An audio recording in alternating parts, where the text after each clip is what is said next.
Shalom jemaat Tuhan, dimanapun kita berada saat ini dan bagaimanapun kondisi kita saat ini, kita mau satukan hati kita mau datang kepada Tuhan. Mari sama-sama kita berdoa. Sungguh kami mengucap syukur Tuhan buat kasih setiamu yang tak pernah habis dalam setiap kehidupan kami Tuhan. Kini kami mau datang Tuhan, kami memuji namamu, memuliakan namamu Tuhan. Biar namamu ditinggikan Tuhan, biar Engkau yang berotoritas atas ibadah kami Tuhan. Di dalam nama Tuhan Yesus kami siap memuji Tuhan. Mari sama-sama kita yang siap untuk beribadah, kita katakan amin. Kita percaya bahwa dimanapun kita berada saat ini dan bersama siapapun kita beribadah saat ini, kita percaya Tuhan Yesus tetap baik, amin. Dan di tengah kondisi dunia saat ini, Tuhan Yesus selalu baik bagi setiap kita. Mari saya undang jemaat Tuhan untuk kita bangkit berdiri. Kita mau memuliakan namanya, kita mau melompat bagi namanya. Sebab Tuhan Yesus sangat baik. Haleluya.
Syukur buat kasih-Mu Tuhan. Kini kami mau puji-Mu Tuhan. Haleluya.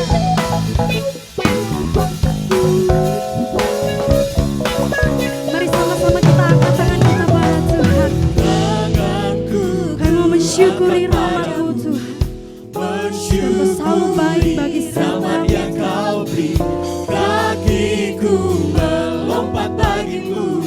Sekali lagi mari bersama-sama kita mau angkat tangan kita bagi Tuhan. Amin, Yesus. Bersyukur Syukuri rahmat yang Kau beri. Kakiku melompat bagimu. Sebab rahmat-Mu baru setiap pagi. Bersyukurlah kepada Tuhan. Sebab Dia baik. Sebab Dia baik. Bahwasanya selamanya kasih setianya, kasih setia.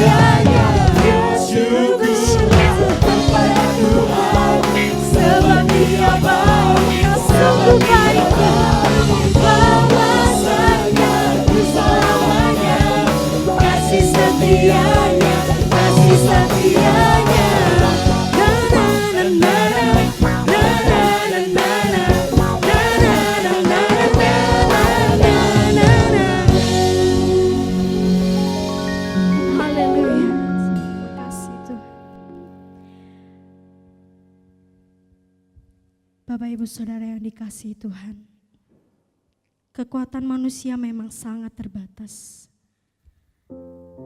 Tapi Roh Kudus memampukan kita untuk melakukan sesuatu dan memimpin setiap jalan kita. Mari saat ini kita buka setiap hati kita. Kita izinkan Roh Kudus hadir dan memimpin setiap hati kita. Ya Tuhan, terima kasih Tuhan.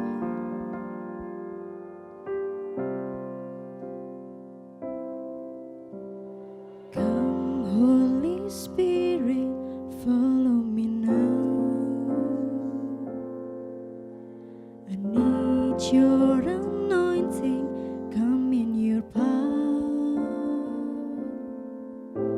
I love you, Holy Spirit, you're captivating my soul. And every day I grow to love you more. I'm reaching for your heart, you hold my life in your hands, drawing me closer to you.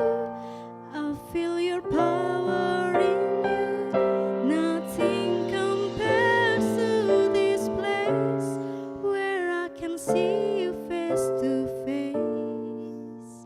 I worship you in spirit and in truth. Mari bersama-sama kita katakan, datanglah Roh Kudus. Roh Kudus, aku rindu Di setiap hati kami, dengan minyak yang baru urapiku, mengalir penuhiku, mengalir pulihkanku. Kuasamu bebaskan hidupku. Satu yang ku rindu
hadiratmu, jamahlah seluruh hidupku. Urapanmu mengubah hidupku. Urapanmu mengubah hidupku. Urapanmu mengubah hidupku.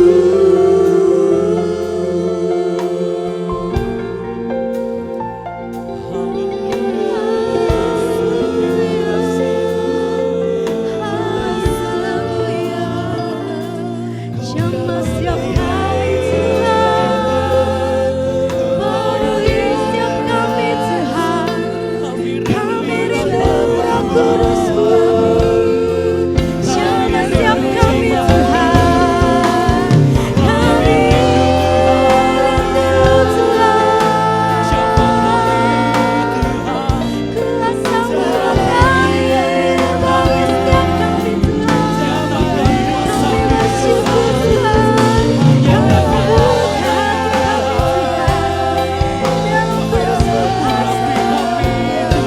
urapi setiap kami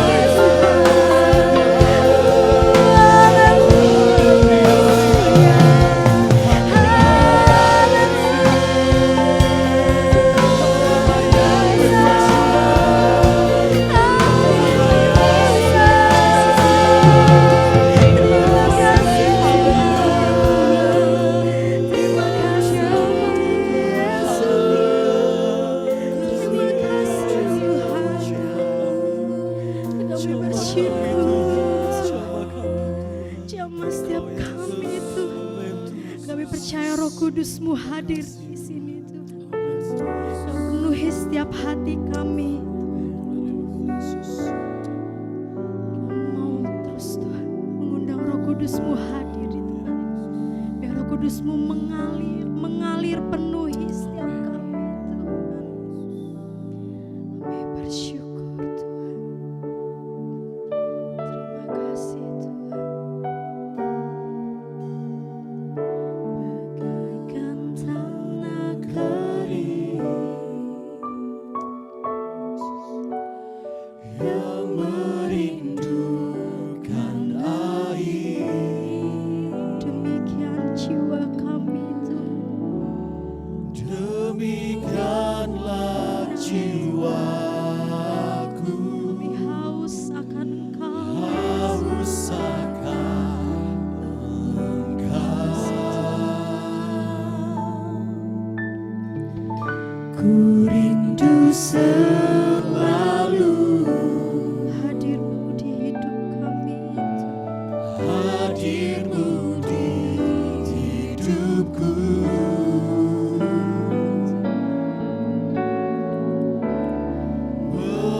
Memulihkan jiwaku, hapuskan air mataku.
tempat ini mengalirlah,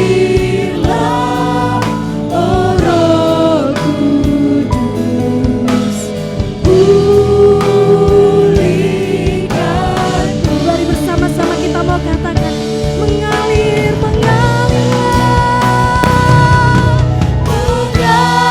Mengalirlah kuasa Roh Kudus, mengalirlah di tempat ini, mengalirlah, oh Roh Kudus, pulihkanku. Mengalirlah kuasa Roh Kudus, mengalirlah di tempat ini, mengalirlah,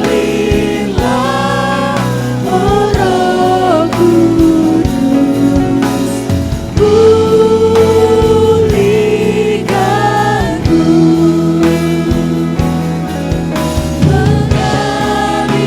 Mengalirlah, oh Roh Kudus, pulihkanku,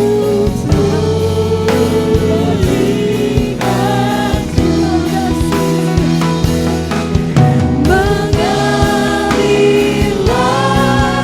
oh Roh Kudus, pulihkanku.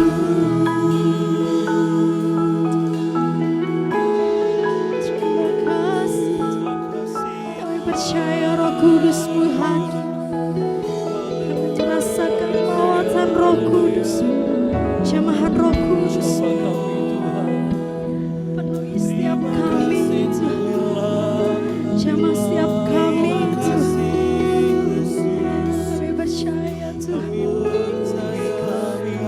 Oh, dibentuk, Tuhan. Terima kasih. Terima kasih, Tuhan. Terima kasih, Yesus. Jamah setiap kami, Tuhan. Penuhi setiap kami, Tuhan. Kami mau dipimpin Roh Kudus-Mu, Tuhan. Terima kasih, Yesus. Terima kasih, Tuhan. Kami bersyukur, Tuhan. Kami rasakan Roh Kudus-Mu hadir. Kami rasakan lawatan Roh Kudus-Mu, Tuhan.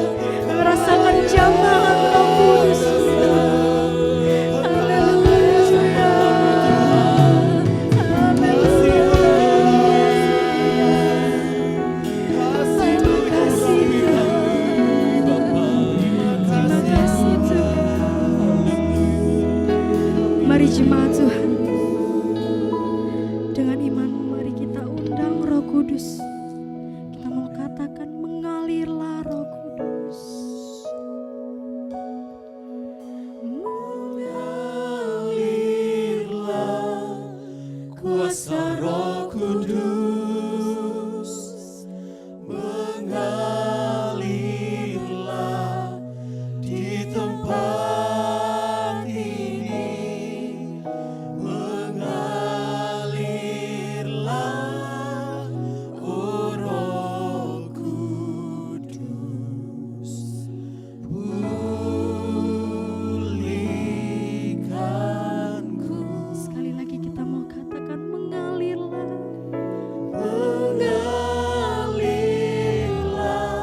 terjamah oleh Roh Kudus-Mu Tuhan. Dan kami percaya Tuhan, setiap hati kami sudah dipenuhi oleh Roh Kudus-Mu Tuhan. Kini kami mau siapkan hati Tuhan, kami mau mendengar firman-Mu Tuhan. Dan sekali lagi Tuhan, firman itu tanam dalam hati kami Tuhan, dan kami siap mendengarkan firman-Mu Tuhan. Mari sama-sama jemaat Tuhan, kita yang siap mendengarkan firman Tuhan, kita mau katakan amin.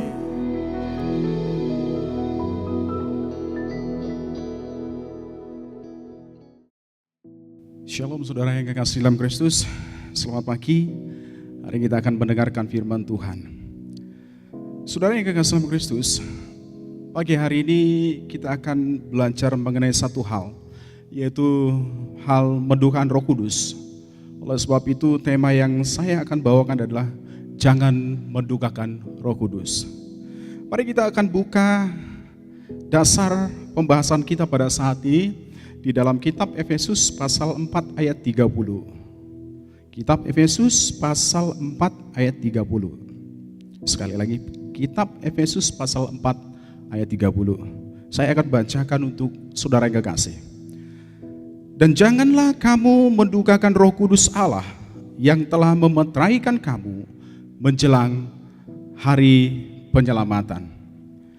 Saudara yang kekasih dalam Kristus, ketika kita berbicara mengenai kitab Efesus, maka kitab Efesus ini dibagi dalam dua bagian.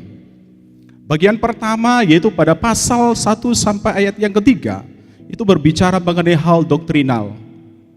Bagian kedua adalah pasal 4 sampai yang ke-6, berbicara mengenai hal praktikal.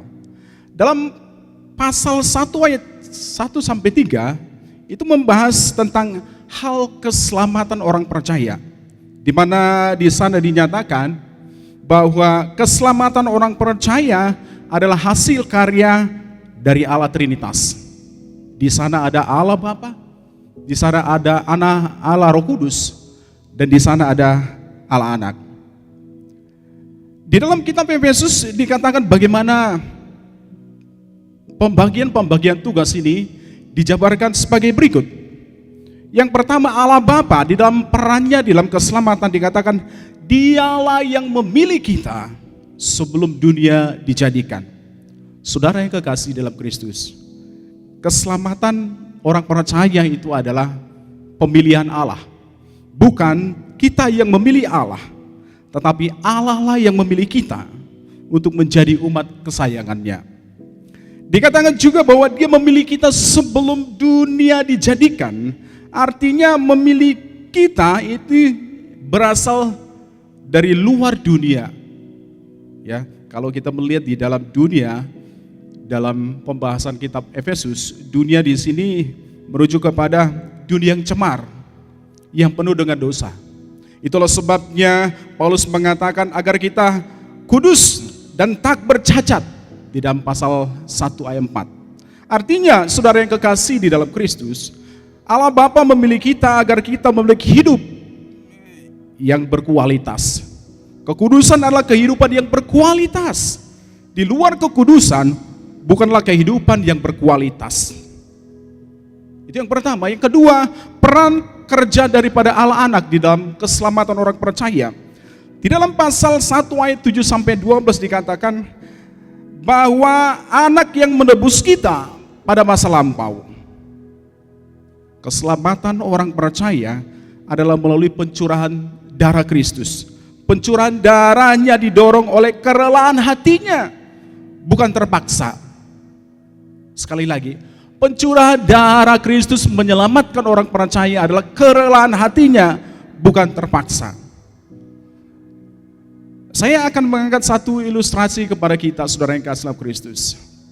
Suatu kali ada seorang orang tua, dia ada duduk-duduk di tepi sungai. Ketika dia duduk-duduk tidak beberapa lama, dia melihat ada seekor kalajengking yang berada di tengah-tengah sungai itu. Kalajengking itu berusaha menyelamatkan dirinya, tapi tidak bisa. Berulang kali dia menyelamatkan dirinya, tetap aja didorong oleh arus sungai itu. Akhirnya orang tua ini memutuskan untuk menyelamatkan daripada kalajengking ini. Ketika dia mulai mengulurkan tangannya untuk mengambil kalajengking ini dan mulai diangkat, dan akhirnya saudara tahu yang terjadi, kalajengking menyengat dia. Dengan secara spontan orang tua ini melepaskan tangannya. Akhirnya kalajengking ini jatuh. Dan dia melihat kembali berulang-ulang kalajengking menyelamatkan diri. Orang tua ini hatinya iba, terus dia mengambil lagi, mengangkat. Tapi kalajengking menyengat dia kembali, dia melepaskannya. Tidak berselang lama tiba-tiba ada seorang pemuda melihat orang tua ini. Dia mengamati bagaimana orang tua ini menyelamatkan kalajengking. Lalu dia berkata, "Hai orang tua, kamu bodoh. Mengapa kamu menyelamatkan kalajengking? Tentunya dia akan menyengat kamu." Lalu apa jawab daripada orang tua itu? Natur kalajengking ya seperti itu, natur binatang ya seperti itu. Tapi natur kita berbeda, natur kita menolong, natur kita mengasihi. Ilustrasi ini dapat memberikan gambaran kepada kita bagaimana Allah di dalam menyelamatkan kita, dia memberikan kasih-Nya kepada kita. Menebus kita, memberikan kasih-Nya kepada kita tanpa paksa. Saudara yang kekasih dalam Kristus, ketika Kristus menebus kita, maka sesungguhnya tujuan daripada penebusan Kristus ada dua hal yang bisa saya tangkap di sini. Yang pertama, bahwa Dia mempersatukan kita dengan Allah secara individu, di mana kita bisa menyebut Allah itu sebagai Bapa. Bapa adalah satu sapaan menunjukkan kedekatan hubungan. Bukan saja Dia merekatkan hubungan kita pribadi dengan Allah kembali, dengan penebusan Kristus Dia merekatkan hubungan kita dengan sesama tanpa menafikan perbedaan. Bernamai di tengah-tengah perbedaan, itulah kekristenan. Yang ketiga, saudara yang kekasih dalam Kristus, berbicara mengenai keselamatan yang dikerjakan oleh Allah Trinitas. Peran yang ketiga yang dikerjakan adalah peran daripada Roh Kudus. Yang bagaimana dikatakan di dalam pasal 4 ayat 13 sampai 14 dikatakan, yang memateraikan kita pada masa lampau. Memateraikan artinya adalah sebuah tanda kepemilikan, sebuah tanda keamanan dan keaslian. Kita dimeteraikan oleh Roh Kudus untuk menyatakan bahwa kita adalah milik Allah.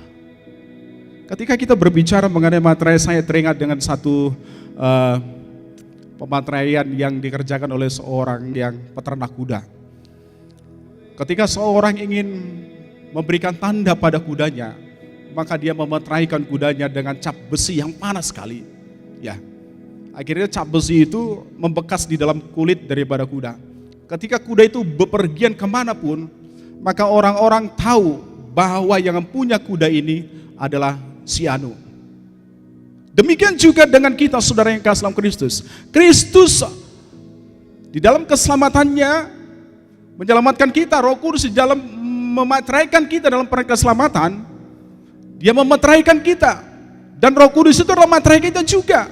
Sehingga ketika Allah melihat kita, karena Dia melihat ada satu tanda kepemilikan di sana, yaitu Roh Kudus.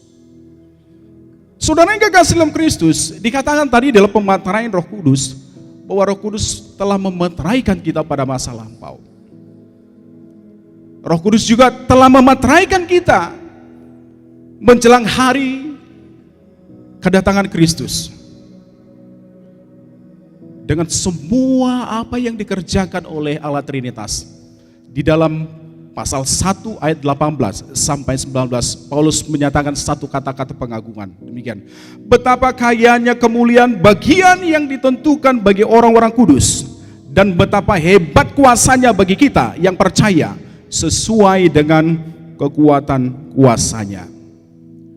Namun saudara yang kekasih dalam Kristus, ironisnya di tengah-tengah kelimpahan rahmat yang diterima oleh orang percaya dari Allah, harusnya kita bersyukur. Harusnya kita memuji Dia sebagaimana Dia Allah. Harusnya kita mengabdikan diri kepadanya. Namun apa yang ditemukan Allah dan apa yang dibahasakan Allah mengenai respon kita terhadap Dia. Di dalam ayat yang ke-30 dikatakan demikian, dan janganlah kamu mendukakan Roh Kudus Allah yang telah memateraikan kamu menjelang hari penyelamatan. Saudara, orang-orang percaya dikatakan telah menerima rahmat Allah besar, namun Allah melihat bahwa ternyata mereka telah mendukakan Dia. Di antara kita mungkin ada yang berespon sama seperti dengan orang-orang Yahudi yang ada di dalam kitab Maleakhi dan berkata, dengan cara bagaimanakah kami mendukakan Engkau? Bukankah kami telah beribadah kepadamu, memberi persembahan persepuluhan? Masa kami mendukakan Engkau ya Tuhan? Lalu apa jawab Tuhan? Tuhan menjawab dengan suara lantang, tidak. Engkau memang telah mendukakan hatiku. Saudara yang kekasih dalam Kristus, protes kita sebenarnya muncul dari ketidaktahuan kita terhadap sesuatu hal. Ketika kita protes dan kesalahan protes kita ternyata muncul daripada ketidaktahuan kita akan sesuatu hal. Pagi hari ini yang menjadi pertanyaan bagi kita adalah, bagaimanakah mendukakan Roh Kudus? Ketidaktahuan orang percaya, apakah dia itu benar-benar mendukakan hati Allah atau tidak? Ternyata letaknya itu bagaimana dia memahami, bagaimana seperti apa dia memahami mendukakan Roh Kudus itu. Nah, kita akan melihat saudara yang kekasih dalam Kristus, bagaimanakah mendukakan Roh Kudus menurut kitab Efesus ini? Kalau kita lihat saudara di dalam pembacaan kita tadi, dikatakan di dalam ayat yang ke-30, Engkau telah mendukakan aku. Itu memakai kata lupeo yang bentukan dari kata kerja present active imperatif dengan negatif partikel. Artinya adalah to stop and act in process, yaitu menghentikan suatu tindakan di mana dalam proses berjalan. Saya akan berikan satu contoh untuk memberikan kejelasannya. Si A suatu kali telah sepakat dengan si B untuk menjalankan sebuah proyek selama 1 tahun. Proyek itu berjalan, tetapi entah mengapa tiba-tiba di tengah jalan si B membatalkan proyek itu dan tidak berjalan bersama-sama dengan si A. Alhasil si A merasa kecewa. Ini gambaran pertama. Saudara, saya punya pengalaman akan hal ini. Bagaimana kita menggambarkan mendukakan Allah, mendukakan Roh Allah. Beberapa tahun yang lalu saya bersepakat dengan seseorang. Seseorang ini adalah seorang jemaat. Seorang jemaat ini lalu datang kepada saya. Dia berkata, Pak, boleh saya pinjam duitnya untuk uang sekolah anak saya? Lalu saya membalas, demikian, uang sekolah anak ibu, saya siap meminjam, tapi asalkan ibu membalas atau memberikannya kembali, mengembalikannya. Lalu jawab ibu itu, bagaimana? Baik Pak, saya akan balas, saya akan kembalikan dalam tahun ini. Berselang beberapa lama, yang dijanjikan, yang diharapkan, saya tunggu. Dia tidak memberikan respon apapun. Dan akhirnya saya datang ke rumahnya untuk meminta janjinya. Lalu dia mengatakan, tunggu Pak, belum. Saudara yang kasih dalam Kristus, sampai berakhir tahun yang dimaksudkan, janji itu belum digenapi. Akhirnya saudara yang kasih dalam Kristus, saya merasa kecewa, saya merasa sakit hati, saya merasa dilukai. Jadi ketika kita berbicara mengenai mendukakan Roh Kudus adalah tatkala, saudara, tatkala di satu waktu pernah kita bersama-sama dengan Allah membuat satu kesepakatan. Allah berkata, aku adalah Allahmu, engkau adalah umatku. Di dalam sana ada satu perjanjian untuk saling mengikat. Tetapi di tengah-tengah jalan, salah satunya mengingkari, yaitu kita sendiri. Maka di situ Allah berduka. Di situ Allah berduka. Saya memberikan penjelasan yang lebih jauh di dalam kitab pasal 4 ayat 1, dikatakan ayat yang pertama, dikatakan, sebab itu aku menasihatkan kamu, aku yang dipenjarakan karena Tuhan, supaya hidupmu sebagai orang-orang yang telah dipanggil berpadanan dengan panggilan itu. Yang kedua, ketika kita berbicara mengenai mendukakan Roh Kudus adalah di mana panggilan Allah kepada kita untuk menjadi kudus itu tidak kita lakukan, atau ketika kita berperilaku, bertindak tidak sesuai dengan panggilan Allah, maka disitulah yang dipahami sebagai mendukakan Roh Kudus. Saudara yang kasih dalam Kristus, di dalam kitab Efesus ini juga lebih jauh. Paulus memberikan dua contoh praktis yang boleh saya angkat pada saat ini. Yang pertama, ketika berbicara mengenai mendukakan Roh Kudus, maka dia mengatakan, mendukakan Roh Kudus adalah dalam perilaku berdusta, dikatakan. Mengapa? Ketika orang percaya, itu percaya kepada Kristus, maka seluruh hidupnya harus ditundukkan kepada kebenaran, maka mulutnya harus menyatakan kebenaran. Ketika mulutnya, perkataannya tidak menyatakan kebenaran atau dia mengatakan dusta, maka sebenarnya di sana dia tidak berjalan dalam panggilan Allah. Di dalam surat ini Paulus mengatakan, orang percaya dilarang mereka berdusta. Karena ketika mereka berdusta, mereka menyakiti hati Allah. Bagaimana kaitannya berdusta dengan menyakiti hati Allah?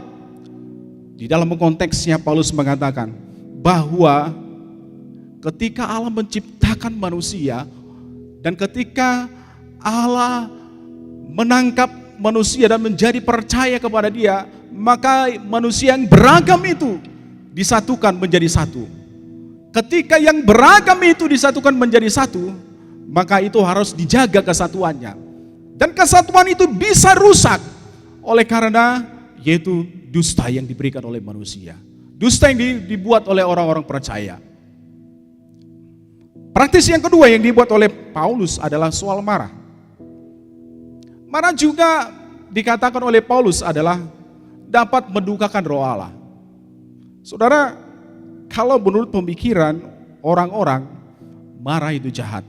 Tetapi di dalam marah itu dia baik. Tetapi di dalam Paulus dikatakan, marah itu boleh. Tetapi jangan sampai menunggu waktu yang lama.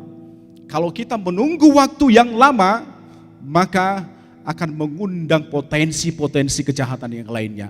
Salah satunya adalah di mana iblis akan masuk untuk menjatuhkan dan menggoda kita. Saudara yang kekasih dalam Kristus, saya mau katakan, sebagai orang yang hidup di bawah kasih karunia Allah, kita harus hidup di dalam panggilan Allah. Dan hidup di dalam panggilan Allah sebagai rasa syukur. Namun untuk hidup di dalam panggilan Allah ini bukanlah perkara yang gampang. Untuk hidup di dalam tidak mendukakan Roh Kudus atau tidak mendukakan Allah bukanlah perkara yang gampang. Lalu pertanyaannya, bagaimanakah caranya agar kita hidup di dalam panggilan Allah ini? Bagaimanakah caranya agar kita tidak mendukakan Roh Kudus? Ada dua hal yang ingin saya ungkapkan kepada kita, jemaat Tuhan yang dikasihi Tuhan pada saat pagi hari ini. Bagaimana kita terhindar dari mendukakan Roh Kudus?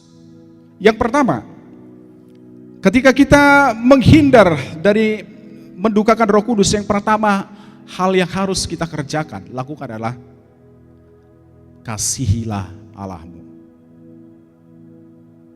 Cintailah Allahmu.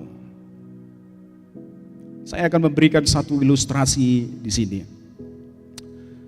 Saudara yang kekasih dalam Kristus, Anda mengenal seorang yang bernama Albert Einstein. Ya. Albert Einstein ini adalah seorang yang termasyhur di dunia. Dia adalah seorang ilmuwan. Dia sangat suka dengan sains. Pada waktu masih kecil pun Einstein sudah suka bereksperimen. Suatu kali di saat dia masih kecil, ayahnya menghadiahi dia sebuah kompas yang kecil. Ketika dia melihat kompas ini, dia terus mengamati kompas ini. Lalu dia mengambil kesimpulan, mengapa kompas ini selalu mengarah ke utara? Dia berpikir terus, berpikir. Lalu dia setiap hari mengadakan eksperimen. Setiap hari. Dan selama berhari-hari dia mengadakan eksperimen untuk mengetahui mengapa kompas atau jarum kompas ini selalu menghadap ke utara. Saudara yang kekasih dalam Kristus, dari kehidupan Einstein ini, saya dapat katakan salah satunya. Saat Anda menyukai apa yang Anda kerjakan, maka Anda tidak akan menghiraukan seberapa lama Anda telah menghabiskan waktu untuk mengerjakannya. Einstein sangat menyukai apa yang namanya sains. Di saat dia mencintai dan menyukai sains, maka bergumul setiap hari. Dia tidak peduli sudah seberapa lama dia untuk mengetahui bagaimana jarum kompas ini sampai terus di utara. Dia tidak peduli. Mengapa? Karena cintanya kepada sains. Demikian juga dengan kita. Dikala kita mencintai Allah, dikala kita mengasihi Allah, maka cinta kita kepada Allah itu tidak akan memandang seberapa lama kita berada di dalam Tuhan, seberapa lama kita ada di dalam pelayanan Tuhan, seberapa banyak yang kita korbankan untuk Tuhan. Untuk kita membuat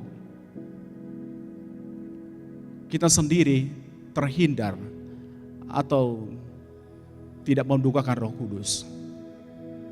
Salah satunya adalah cintailah Tuhan.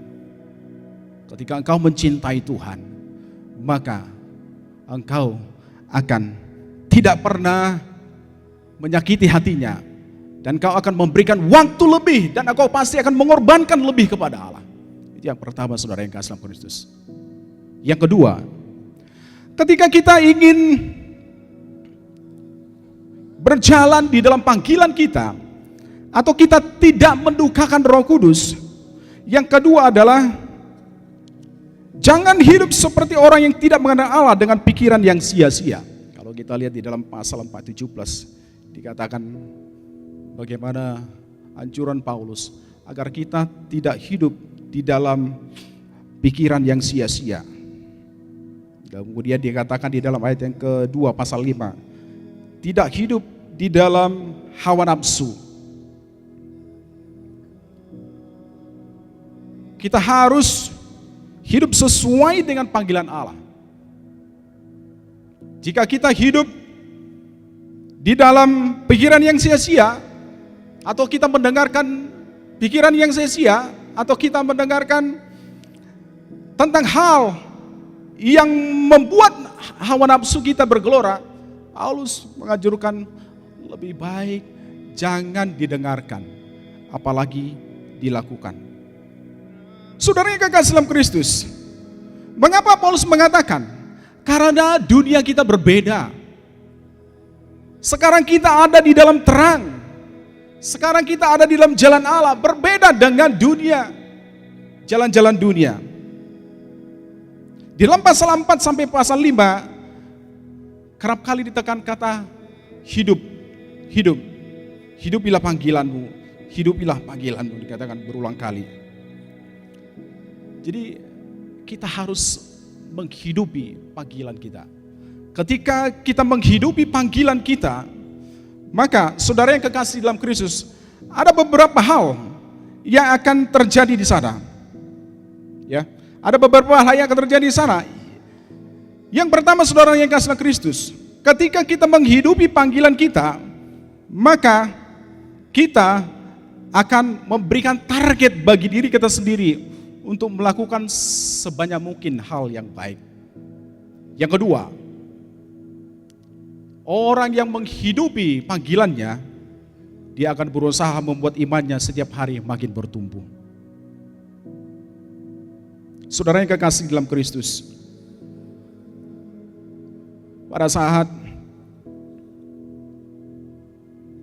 pagi hari ini, kita telah diajarkan oleh firman Tuhan bagaimana kita yang didiami oleh Roh Allah, harusnya kita bersyukur dan menyembah Tuhan, tidak lagi mendukakan hati Allah.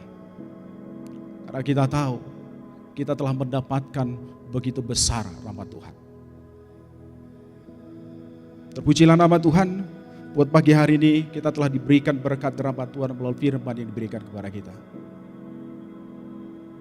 Demikian firman Tuhan, Tuhan Yesus memberkati. Amin. Ya, puji Tuhan, ibadah kita telah berlangsung dengan baik. Semuanya karena anugerah dan pertolongan Tuhan.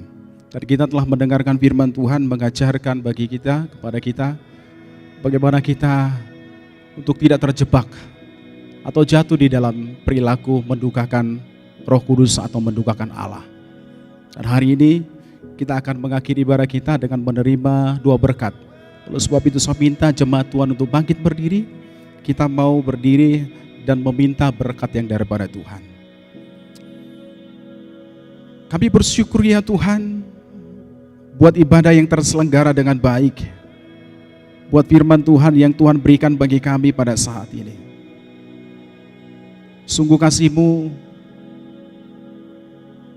besar kepada kami, sehingga Engkau tidak membiarkan kami berjalan di dalam kesesatan, kami berjalan di dalam ketidaktahuan akan firman Tuhan. Terima kasih buat firman-Mu yang membuat kami hari ini sadar, di mana kami tahu, di mana kami mengerti, jalan kami keliru atau tidak, karena firman Tuhan telah mengajarkan jalan yang benar. Terima kasih Tuhan, berkatilah kiranya jemaat-Mu yang mendengarkan mendengarkan firman Tuhan pada saat ini. Dimanapun mereka berada Tuhan, kiranya Engkau memberkati mereka, memberkati apa yang mereka kerjakan, memberkati keluarga mereka, memberkati sanak saudara mereka jika sanak saudara mereka atau diantara jemaat Tuhan yang sakit, kiranya Engkau menyembuhkan. Dan berikanlah kiranya kepada jemaat-jemaat Tuhan harapan-harapan yang menghiburkan, harapan-harapan yang mengokohkan iman mereka. Terima kasih Tuhan. Dan sebentar kami akan menerima berkat Tuhan yang daripada Engkau. Mari jemaat Tuhan, arahkanlah hatimu dan pandanglah kepada Bapa yang memberikan berkat.